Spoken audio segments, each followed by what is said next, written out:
one. There should be a live at the bottom of your screen. It says live. Yes.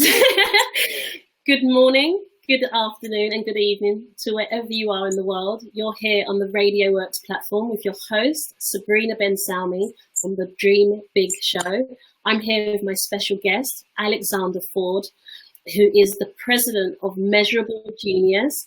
Alexander, thank you so much for joining me today. And firstly, thank you for your patience. We had some behind the scenes glitches with technology, but we persevered and we're here. High five. You're being the right guy. Oh, awesome. Alex, could you tell the audience a bit about your journey? Could you share that firsthand account of what brought you to... Yes, please. Can you hear me clearly? Yeah, I can. So like my journey in meeting you. Your journey, no, your business. This show is about you. All right. So my name is Alexander. I run a business transformation consulting firm here in Calgary, Alberta, Canada. I have spent my life really trying to break down all of the baggage that gets in the way of people finding a sense of meaning and purpose in their lives. I believe that entrepreneurs are the segment of our population that is willing to take on risks and take on challenges in order to make some kind of difference in the world. And that those individuals and those entrepreneurs really face their biggest challenge in doing so, which is stripping away all of the bullshit or the baggage that isn't them, and learning to listen to their inner voice and learning to listen to what's truly most important to them. And then, functionally making all of that real. So I started as a kid at 12 years old, designing websites and trying to build computers for people. And then that evolved into reselling remanufactured toner cartridges and Costco paper at Staples prices. And just really from the time I was from a very young age, I worked really, really hard to just do everything I could to find a way to be a business owner under my own power, helping other business owners do what is most meaningful and important to them in a way that they feel that they are in control and in the captain's seat of their life. That's really what I'm all about.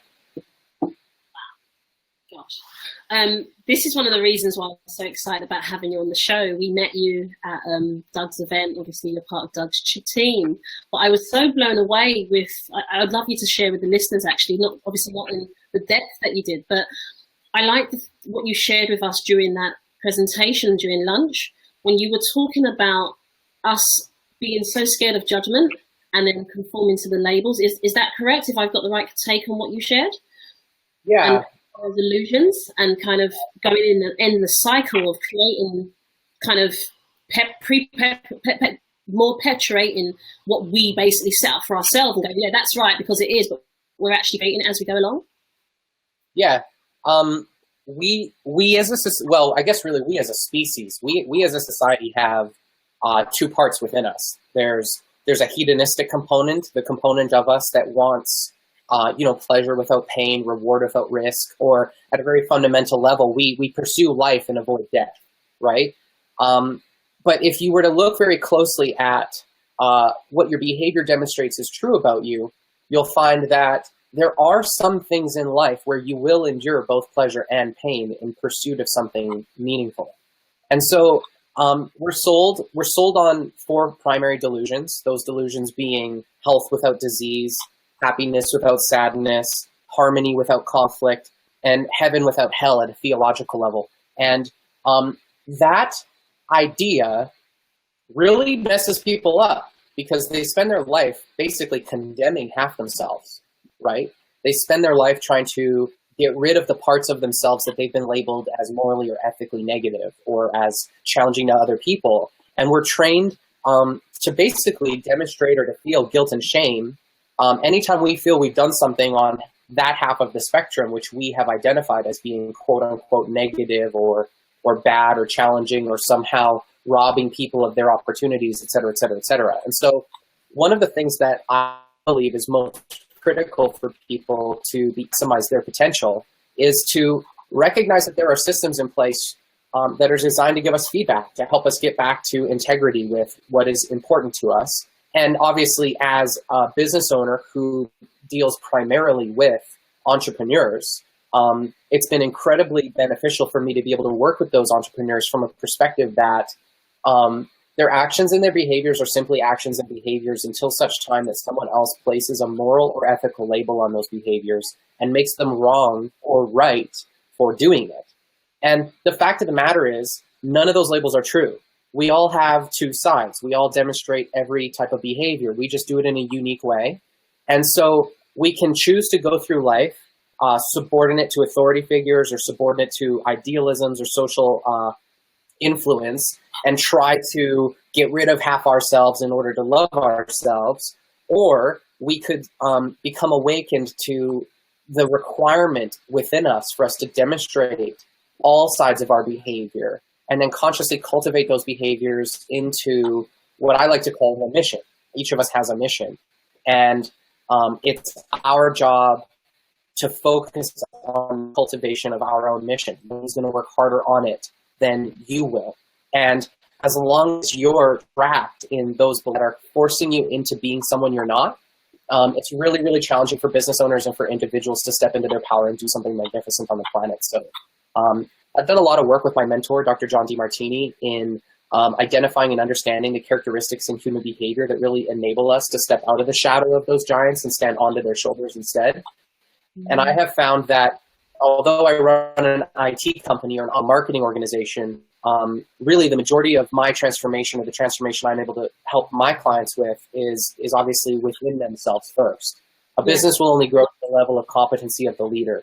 And so I do everything I can to empower those leaders, dissolve limiting beliefs, dissolve baggage, dissolve guilt and shame, and then help them get clear and articulate and specific on what that truly most inspired value is for them, what drives those values, where those values came from, and then help them to build systems and technology and deploy online infrastructure and build websites and shit that's going to help them grow their business.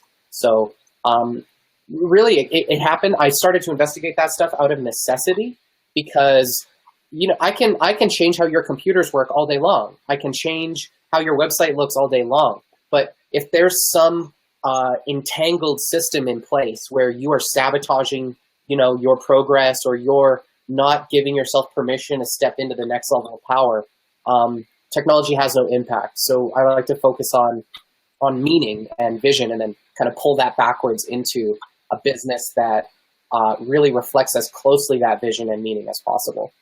It's fantastic. And I really like the ethics of what you're saying, that the business is a reflection of the individual that's leading. That leader is going to impact on the business through their energy, and I really like that. Alex, where can people find out more about you? I have put up, actually, I've got a website link that should be at the bottom of the screen for listeners to tap into. Do you have any social media connections that you can share with the listeners, please? Yeah, so I have a Facebook page. I have a website, but really, I guess Facebook would be it. You can find me on my Facebook page. Alexander Ford is what it's called. My company has a Facebook page, Measurable Genius. Yes. Quite frankly, we put almost no effort into really deploying a lot of content right now on social media. I have a tendency to focus as a business owner on fulfillment and really doing the work that we've committed to with our clients. And we've had growth that hasn't demanded yet that we really take my message to the market. So clearly that's transforming a little for me. Really, I think Facebook's the best bet. I'm on Twitter too, Alexander W. Ford on Twitter. I'm on Instagram, same label, Alexander W. Ford on Instagram. I can be found in any of those places, and I love to chat with people. Excellent. And what are perhaps maybe the free issues that clients tend to come to you for? What are the blockages? What kind of stops them in their tracks? Sure. So number one problem that my clients are faced with when they come to me is that they are sick of working with too many specialized consultants. The modern day entrepreneur or business owner has been forced into a position where in order for them to be a part of their business development process, they have to hire people who really specialize in narrow niches, right? There's an SEO person and a video person and a website person and a creative person and, you know, every other specialization under the sun. And a challenge that business owners face is twofold as it relates to that. The first is that business owners are forced to determine, one, how do I know if that specialist knows what they're doing without knowing what the specialist does? And then the second is, even if that specialist knows what they're doing, every single specialist, because of the nature of their specialization, will automatically believe that what they do is what the business owner should be doing next. And so the challenge for the business owner, the result of that is they can't really qualify who knows what they're talking about, and they don't know if they're doing things in the right order. And so what I have found is that sequencing and engaging in the right actions in the right order is a significant challenge for business owners just starting out, but also business owners that have scaled and have 20, 30, 40 employees or more. The way that we have transcended that is by being willing to let go of the requirement for specialization. I call Measurable Genius a polymathic organization. I identify as a polymath. What that means is we're a master of many disciplines. A polymath is like a modern term for a Renaissance man, in a way. And I'm sure that you and many of your viewers have heard this statement before. A jack of all trades, a master of none. Yes. But the ending to that is actually, but more often than not, better than one. And that whole phrase was speaking to this challenge, which is, you're right. If you work with a specialist instead of a generalist, the specialist will do a better job within the specialization, but often at the expense of all of the other pieces or all of the other parts. And so by investing in hiring and recruiting those specialists and building a real service company with real employees sitting back to back, able to have a conversation, and then aligning those efforts by having a generalist or a polymathic conversation with that business owner, we're able to achieve a lot more than many specialists are able to achieve, just because of the fact that our specialists work together in pursuit of one strategic objective for the business owner. So that would be the first thing. The second thing is that every business owner I've ever met has accumulated more guilt and shame in their life than they really deserve to be carrying around, right? Because we've spent our lives trying to live a one-sided life, being condemned for doing things wrong, believing we've hurt people, not helped them, not seeing where we've served them, and thinking we've harmed them instead. Many of my clients show up to the table wanting to sell a message, wanting to be clear with their identity, but not giving themselves permission to step into that identity because they carry around belief systems that say, I'm not worthy, I'm not good enough, I've screwed people over in the past. And so we do a lot of work in helping our clients identify that wherever they believe they've harmed somebody, that it's critical that we go back and look for evidence to support that we've also helped them. That there's never been a time in our lives where we've supported someone without also challenging them or challenged them without also supporting them. And by taking people through a process of listing all of those memories where they believe they've hurt someone and we help them to identify where they helped those people, not only do we collect evidence to support what they've helped people with, that they can then carry forward into the future as a form of fuel, we're able to help them transcend those emotional baggages and automatically begin to attract more opportunities and more wealth into their lives because they're more willing to act and capitalize on those opportunities. So that's a huge second one. And then if I were to come up with a third one, it would be that many business owners or entrepreneurs start out to build a business without ever actually wanting to build that business to begin with, right? Mm-hmm. If I really were to ask you, what do you want to do? Do you want to do the thing you built your business for? Or do you want to build a business? If I were to ask you to get clear that those are two separate skill sets, two separate values, two totally different worlds of thought. One of my biggest clients is a custom home builder, $1 million custom home builder. And if I asked their owner, Jim, and I said, Jim, would you rather build a business or build businesses for the rest of your life or build beautiful houses for the rest of his life? He would say, I want to build beautiful houses. So then we could ask the question, well, then why do you spend so much time building a business? And he would say, because nobody else is going to build my business for me. So I stepped out of what I love in order to build a business so that I could go back to doing what I love. And the challenge with that is that there's an exit in place before most entrepreneurs have even begun. There's an exit. The business is a means to an end for them. And that means they don't have the specialization, they don't have the skill set, they don't have the values, which means they're not going to see opportunities, they're not going to be as refined in their execution, they're not going to be as consistent and predictable, they're not going to be as persistent, they'll give up sooner, and they'll just straight up slow down their progress. And so I encourage entrepreneurs and business owners to really check in on the idea of building a business and to recognize that the skill set involved in building a business is totally different than what that business will do for the market or for its customers. And just really encourage an entrepreneur who's thinking, should I build my business? I mean, the answer is probably no. You should absolutely find someone who can build your business for you. Find someone who can manage and execute on what's necessary to build that business. Obviously, Measurable Genius does that, but in philosophy, I stand by it clearly because my business represents not just what I do, but it represents an idea. And that idea is that there are 99.6% of the people on the planet who don't have the values or the skill set to build businesses. And you should go back to doing what you love and give yourself permission to delegate working on the business, right? Because we've all been sold on this idea, work on your business, not in your business. Fuck that. Fuck that. Build your business or work in your business and hold the vision for someone else to build the business, right? Hold the vision because the vision is about service. The vision is about what you're going to do for the customer. The vision is about making somebody else's life better. And every time an entrepreneur or a business owner forgets that and they go in themselves and they make their life about them and they go into the bullshit of, I don't know what I'm doing. I'm a screw up. I don't know if I'm good enough. They forget about the service. Then the business falls apart again. So those are the three things. Excellent. I totally agree with you along that line. Often we're building we want to be the hands-on. A lot of entrepreneurs, we want to be hands-on, the creative. Mm-hmm. Then we convince ourselves that we have to go into the office and run the business, but that's where the delegation comes in and building your team beneath you to help that manage. This is the Dream Big Show, and what I tend to ask guests, and I'm going to ask you, Alex, what is your big vision? Where are you headed, be that with Measurable Genius, or what's your big vision? What do you want to do as a result of your life adding value to this world?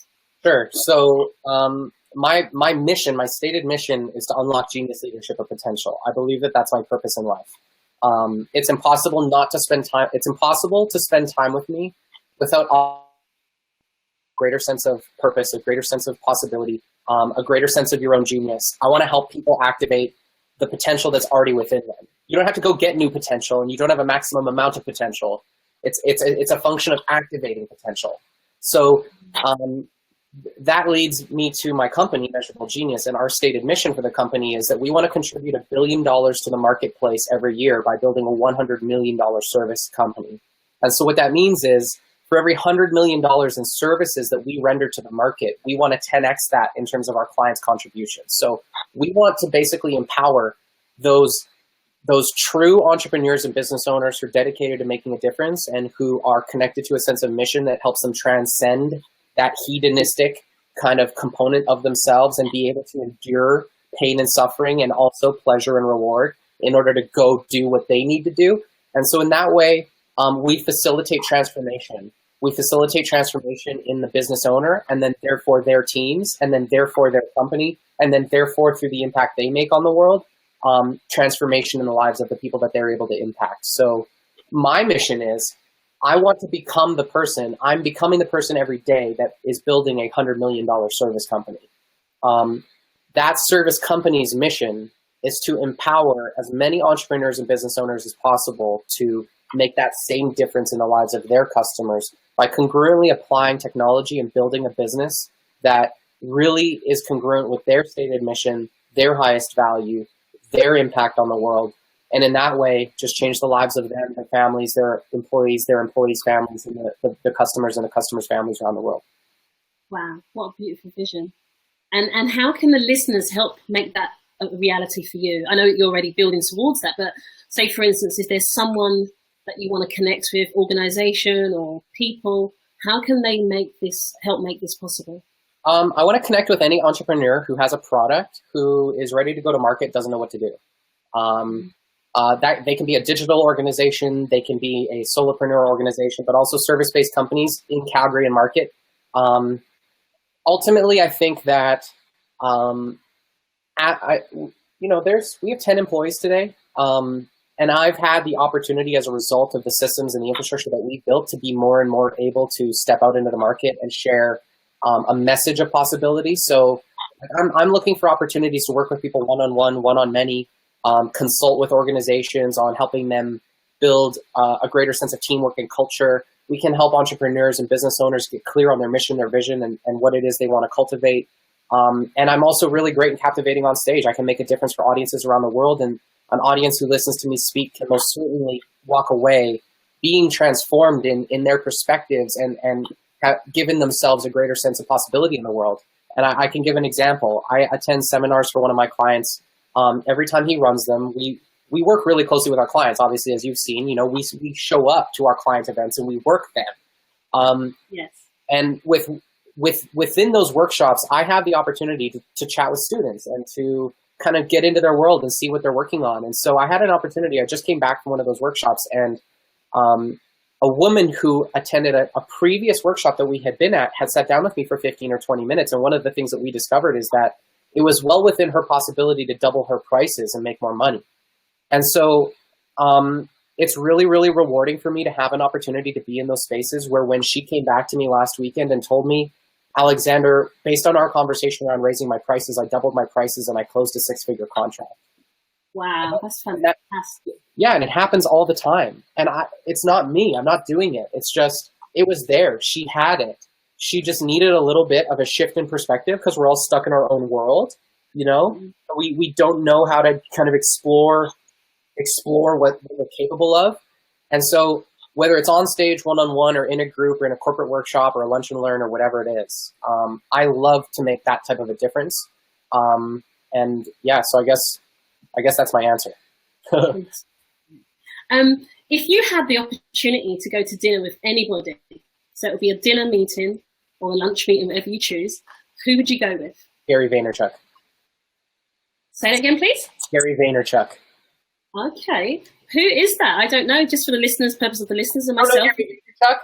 No.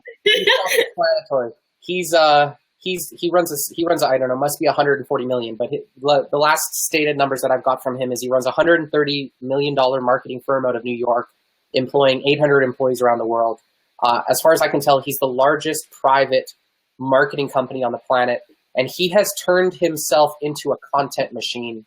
And he is a prolific advocate and messenger for the idea of figure out what's important, go do the work, stop being impatient, and make a difference the best way you know how, and show up and give value first. And so for that reason, so really my agenda with meeting Gary Vaynerchuk is I have a relationship with the world's leading human behavioral expert, and I would love to build a relationship with Gary because I want to put them at the table together.